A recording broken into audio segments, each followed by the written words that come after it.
नमस्कार, मी मृणाली पिळणकर. तुम्ही पाहत आहात एलएस मराठी. पाहुयात काही महत्त्वाच्या घडामोडी. उपमुख्यमंत्री सुनेत्रा पवार यांनी उद्धव ठाकरेंना फोन करून पाठिंबा मागितल्याची माहिती. बारामती पोटनिवडणुकीसाठी काँग्रेस आपला उमेदवार निवडणुकीच्या रिंगणात उतरवणार. यापूर्वी सुनेत्रा पवारांनी महाविकास आघाडीचा घटक पक्ष असणाऱ्या ठाकरेंना केला फोन.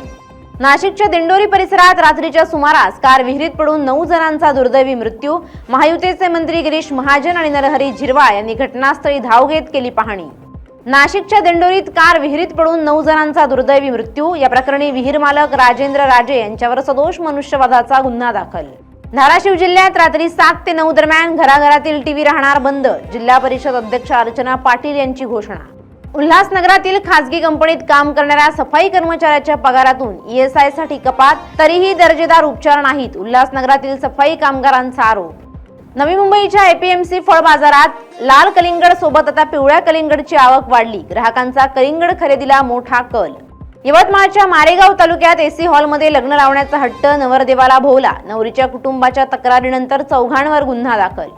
उल्हासनगरमध्ये कारमधून मोबाईल आणि डॉक्युमेंट चोरणाऱ्या चोरट्याला पोलिसांनी ठोकल्या बेड्या. आरोपीकडून 3 दुचाकी, 3 मोबाईलसह मुद्देमाल जप्त. चंद्रपुरातील रहमतनगर वॉर्ड येथून तब्बल 8 किलो 795 ग्रॅम गांजा जप्त. या प्रकरणी पोलिसांकडून दोघांवर गुन्हा दाखल. पोलिसांची गुप्त माहितीच्या आधारे कारवाई. चंद्रपुरात रेकॉर्डवरील 2 आरोपींकडून सोन्या चांदीच्या दागिन्यांसह मोटारसायकल जप्त. गुप्त माहितीच्या आधारे कारवाई करत आरोपींकडून 1,25,000 रुपयांचा मुद्देमाल जप्त.